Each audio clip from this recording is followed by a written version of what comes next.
श्री हरिवंश श्री राधा वल्लभ श्री हरिवंश। जो प्रेमा भक्ति है वह ज्ञान कर्म और योग से श्रेष्ठतर है। आपके जो ज्ञान कर्म और योग तीन हैं, यह भक्ति भगवत प्राप्ति के साधन हैं, परंतु भक्ति इनमें ज़्यादा श्रेष्ठ है। जो ज्ञान कर्म और योग है इसमें वर्ण आश्रम अधिकार इन सब की भावना रहती है, विचार रहता है, और इसमें गिरने का भय रहता है। अर्थात कर्म ज्ञान और योग में देखिए कि मुझे यह मैं यह कर्म किया है, मैंने यह काम किया है, मैंने यह दान किया है, मैंने ये घर बनाया है, अर्थात अभिमान, मैं ज्ञानी हूँ, मैं महाज्ञानी हूँ, मैं श्रेष्ठ हूँ, इस तरह की बातें। योग, मुझे इस तरह की सिद्धियाँ प्राप्त हैं, उसका अभिमान। तो इन सब की बातें होते हुए जब यह ज्ञान कर्म योग आपके पास है तो यह श्रेष्ठतर नहीं, क्योंकि इसमें अभिमान, अहमता, ममता होने की संभावना है। वहीं भक्ति में ऐसे नहीं है। इन तीनों में से आप गिर भी जाओगे तो आपका पतन हो जाएगा, लेकिन भक्ति आप कर रहे हो और भक्ति में कोई चूक हो जाती है तो भगवान संभालने वाले हैं, आपको गिरने नहीं देंगे। और गिरोगे भी तो भगवान की गोद में गिरोगे और भगवान तुम्हें उठा लेंगे। लेकिन ज्ञान कर्म और योगी अगर गिरता है तो उनकी सहायता करने वाला कोई नहीं, उन्हें खुद फिर से प्रयास करना होगा, क्योंकि उन्हें अपना बल है, उन्हें कोई अपना अभिमान है, बहुत कुछ शेष बचा हुआ है जो भगवान के चरणों में समर्पित होना चाहिए, वो अभी हुआ नहीं है। इसीलिए वह गिरने के बाद भगवान की सहायता नहीं प्राप्त कर सकता। और भक्ति में तो स्त्री पुरुष ब्राह्मण शूद्र सभी का अधिकार होता है। जे असी भगति जानी पर हरही, केवल ज्ञान हेतु श्रम करही, जे जड़ काम धेनु ग्रह त्यागी, खोजत आकु फिरही पै लागी। भगवान श्रीमद् भागवत में कहते हैं, जिस प्रकार मेरी दृढ़ भक्ति मुझे वश करती है, उसी प्रकार ये ज्ञान योग धर्म स्वाध्याय तप त्याग मुझे वश में नहीं कर सकते। जो संतों का प्रिय आत्मरूप मैं केवल श्रद्धा युक्त भक्ति के द्वारा ही वश में होता हूँ। तो यदि भगवान को आप वश में करना चाहते हो, अर्थात भगवान का साक्षात्कार करना चाहते हो, उनसे मिलना चाहते हो, तो भगवान की आप भक्ति करो। और भगवान की भक्ति में कहते हैं, भगवान स्वयं कहते हैं, यह भक्ति चांडाल आदि को भी पवित्र हृदय बनाने में समर्थ होती है। भगवान श्री कृष्ण अर्जुन को कहते हैं, जो रूप भगवान ने दिखाया था अर्जुन जी को, भगवान कह रहे हैं अर्जुन से, जैसे तुमने मुझको देखा ऐसा वेद तप और ज्ञान यज्ञ आदि से मैं नहीं देखा जा सकता। लेकिन हे अर्जुन, जो अनन्य भक्ति करता है वह मुझे देख भी सकता है, मुझे तत्व से जान भी कर सकता है और मुझ में प्रवेश भी पा सकता है। जो यह भक्ति है यह फल रूपा भक्ति है। फल रूपा भक्ति अर्थात फल रूपत्वात्, यह भक्ति फल रूपा है, साधन नहीं है। जो भक्ति ज्ञान का साधन मानी जाती है वह गौड़ी भक्ति साधारण उपासना है। प्रेम रूपा भक्ति नहीं है यह। प्रेम रूपा भक्ति तो समस्त साधनाओं का फल है। ईश्वर को भी अभिमान से द्वेष भाव है, इसलिए अभिमान नहीं करना चाहिए। और भक्ति में अभिमान रहता ही नहीं है। भक्ति में रहती है क्या? दीनता रहता है, भगवान की का आश्रय रहता है, भगवान की शरणागति रहती है, उनका ही बल रहता है, उनकी ही आस रहती है, उनका ही सहारा रहता है। और भगवान को क्या प्रिय है? दैन्य भाव प्रिय है। कर्म ज्ञान और योग के साधकों को अपने बल का, अपने साधन का देखो अभिमान रहता है। भगवान का नाम तो दर्पहारी है, यद्यपि भगवान का ना तो किसी से द्वेष है न राग है। उनके लिए सभी समान हैं, वे सभी का उद्धार करते हैं। हाँ, उद्धार साधन भिन्न अलग अलग होते हैं। देखो, अभिमानी का उद्धार वो दंड देकर करते हैं, दीन सेवकों को प्रेम से गले लगाकर उद्धार करते हैं। इसी से भगवान के क्रोध को भी वर के तुल्य बताया गया है। एकदम भगवान ने अगर यदि किसी को का संहार कर दिया, शरीर पूरा कर दिया, तो वो भगवान के धाम को ही जाएगा। और यही ऋषि मुनि संत महात्मा तपस्या करने के बाद यही गति प्राप्त करते हैं। अभिमानी के प्रति भगवान द्वेषी की लीला करते हैं और दीन के साथ भगवान प्रेम से लीला करते हैं, प्रेम का व्यवहार करते हैं। भगवान के बहुत अच्छे प्यारे प्यारे नाम हैं, जैसे दीन बंधु भगवान को कहा गया है, असरण शरण कहा गया है, कंगाल के धन आदि नाम से भगवान जाने जाते हैं। अभिमानी के प्रति उनके हृदय में भी प्रेम होता है, इसीलिए वे अभिमान को नष्ट करते हैं, अभिमान को नष्ट कर देते हैं मेरे भगवान। सुनहु राम कर सहज स्वभाव, जन अभिमान न राखे ही काऊ। संतृत मूल सूल प्रद नाना, सकल शोकदायक अभिमाना। ताते करहि कृपा निधि तोरी, सेवक पर ममता अति भूरी।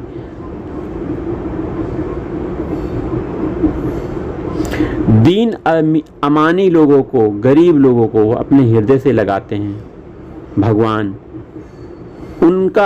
उसका छोटे से छोटा काम करने में भी नहीं सकुचाते हैं। जो संत हृदय हैं, निर्मल हृदय हैं, भगवान को अपना मानते हैं, उनके लिए भगवान ऐसा करते हैं। भक्तजन तो स्वाभाविक ही अपने को किंकर समझते हैं। भक्तजन भगवान से कहते हैं, प्रभु मुझे समस्त साधनाओं से हीन, माया के सर्वथा पराधीन हुए, पापों से लदे हुए दीन की तो केवल तुम ही गति हो मेरे प्यारे। यह दीनता भगवान को प्रिय है। जिस मनुष्य में धन वैभव अपने बल का मान रहता है, भगवान उसे नहीं पसंद करते। वहीं जिस मनुष्य में धन मान वैभव आदि का अभाव से ग्रस्त होकर उसकी प्राप्ति के लिए व्याकुल करता है, भगवान की प्राप्ति के लिए अगर व्याकुल होता है, इन सब बातों को छोड़कर वह भगवान के लिए व्याकुल होता है, तो भगवान उसे इस चीज़ से प्रसन्न रहते हैं कि वह संसार के इन माया युक्त वस्तु पदार्थ से ऊपर उठकर वह मुझे प्राप्त करना चाहता है, मेरे लिए व्याकुल है। भगवान को दीनता बहुत प्यारी है। यह दीनता तो उस निराभिमानता और अहंकार शून्यता का नाम है जो बड़े बड़े वैभवशाली सम्राट को भगवत कृपा से प्राप्त हो सकती है। दीनता का अर्थ अभिमान और कर्तव्य अहंकार का नाश हो जाना है। यह समझना है कि मैं और मेरा कुछ भी नहीं है, जो कुछ भी है सब भगवान का है और सब भगवान का है, मैं भी भगवान का हूँ। सब कुछ उन्हीं की शक्ति प्रेरणा से होता है, करने कराने वाले वे ही हैं। आपके अंदर जो बल है, धन है, वैभव है, आपके जो संबंध हैं, आपके बोलने हंसने गाने की क्षमता है, ये सब भगवान की शक्ति और कृपा का ही रूप है। अगर इसे आप जान जाओगे, मान जाओगे, तो आप समझ जाओगे आपके बल से कुछ नहीं हो रहा है। आप तो अपने शरीर का एक रोया भी नहीं बचा सकते, अगर उसे गिरना होगा तो वो गिर जाएगा। आपके शरीर का बाल जो सफ़ेद हो रहा है उसे आप काला नहीं कर सकते हो, रंग सकते हो, लेकिन वास्तविक रूप से काला नहीं कर सकते। आपकी आंखों की जो रोशनी कम हो रही है वो आप नहीं बढ़ा सकते हो। ये सब भगवान की पावर है। भगवान इसे धीरे धीरे छीन लेंगे, शरीर भी छोड़ के जाना पड़ेगा। किस बात का अभिमान कर रहे हो? छोड़ो ये अभिमान और भगवान के शरण हो जाओ। भगवान की प्यारी यही सच्ची दीनता सहज ही प्राप्त नहीं होती।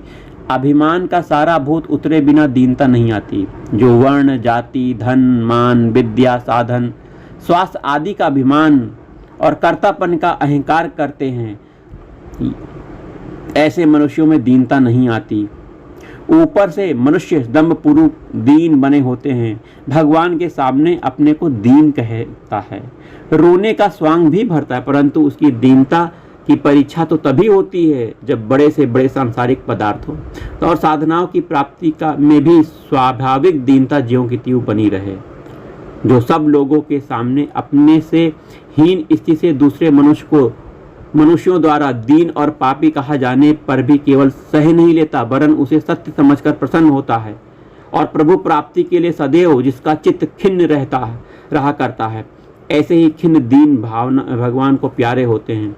सच्ची भक्ति में अपने पुरुषार्थ और साधन का अभिमान नहीं होता है, इसीलिए भक्ति श्रेष्ठ है। तस्या ज्ञान में साधन मित्य के, अर्थात भक्ति का साधन ज्ञान ही है। कहीं यदि आपको ज्ञान नहीं होगा तो आप भक्ति के मार्ग में नहीं चल पाओगे। थोड़ा सा ज्ञान होना आवश्यक है। भक्ति में ज्ञान की परम आवश्यकता है। मैं जिसकी भक्ति कर रहा हूँ वे ही सबके स्वामी, सबके आधार, सबके महेश्वर, जगतपति, सब कुछ करने वाले, सर्वशक्तिमान, सर्वज्ञ, सर्वात्मा, सगुण, साकार भगवान, निराकार, निर्गुण, सब भगवान ही हैं, वही हैं। उनसे श्रेष्ठ और कुछ नहीं है। क्योंकि इतना ज्ञान नहीं होगा तो श्रद्धा नहीं होगी, और श्रद्धा बिना प्रीति नहीं होगी, और प्रीति बिना भक्ति नहीं होगी। इसलिए ज्ञान आवश्यक है भक्ति के लिए। इसलिए आप ज्ञान के लिए कहाँ जाना है? सत्संग सुनना है। सत्संग से आपको ज्ञान प्राप्त होगा। जाने बिनु न होई प्रतीति, बिनु प्रतीति होई न प्रीति, प्रीति बिना नहीं भगति दृढ़ाई, जिमि खगपति जल के चिकनाई। इसमें अद्वैत ज्ञान के साधन की आवश्यकता नहीं होती। श्रद्धा और भाव से परमात्मा की भक्ति प्राप्त हो जाती है। उदाहरण देखिए, गजेंद्र, ध्रुव, सबरी, गिद्धराज आदि ने केवल भगवान की ऐसी ही भक्ति से भगवान को प्राप्त किया था। गौड़ी भक्ति से भगवान के तत्व का ज्ञान होता है, और तत्व के जानने से भगवान में प्रेम उत्पन्न होता है। लेकिन केवल भक्ति के प्रेमी जन इस मत की परवाह नहीं करते, क्योंकि वे इस बात को जानते हैं जब निर्मल प्रेमा रूपा भक्ति का पूर्ण उदय होता है तब किसी का ज्ञान अलग रह ही नहीं जाता। प्रेमी और प्रेमास्पद दोनों एक हो जाते हैं। फिर किसका ज्ञान किसको होगा? यह भक्ति ही साधन है, भक्ति ही साध्य है। मूल भी भक्ति है, फल भी वही है। भक्तगण भक्ति के लिए ही भक्ति करते हैं, क्योंकि भक्ति स्वयं फल रूपा है। वह न किसी साधन से मिलती है, न कोई उससे श्रेष्ठ वस्तु है जिसकी प्राप्ति का वह साधन हो। केवल राजमहल का देखो वर्णन अगर आप सुन रहे हो, जान ले रहे हो, और राजा धर्मात्मा है, शक्तिशाली, प्रजा हितैषी है, रूपवान है, यह भी आप जान गए, तो इससे क्या होगा? इस जानने मात्र से क्या राजा प्रसन्न हो जाएगा? तुमको बुला के बैठा के खिलाएगा? नहीं। इसी प्रकार जान लेने से हलवा मीठा है, उसमें घी शक्कर भी पड़ा हुआ है, और यह भी जान लिया कि हलवा स्वादिष्ट है, तो क्या इससे भूख मिट जाएगी? इसके लिए तो आपको अनुभव करना पड़ेगा, अर्थात उसको खाना पड़ेगा, तभी तो आपकी भूख मिटेगी। केवल जान लेने से भूख नहीं मिटती। उसी प्रकार शब्द ज्ञान से भगवान प्रसन्न नहीं होते। भगवान के बारे में जान लेने से आप भगवान नहीं प्रसन्न होंगे, ना हमें शांति मिलेगी। भगवान के लिए सभी समान हैं, लेकिन भगवान की प्रसन्नता भक्ति से ही मिलती है। भगवान स्वयं कहते हैं, समूहम सर्वभूतेषु न मे द्वेषो अस्ति न प्रिया, ये भजन्ति तु माम भक्तिया मयि तेषु चाप्यहम्।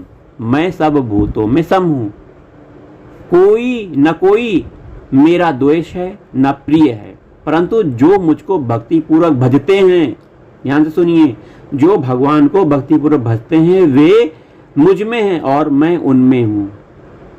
भक्ति से भवबंधन तो अनायास कट जाते हैं।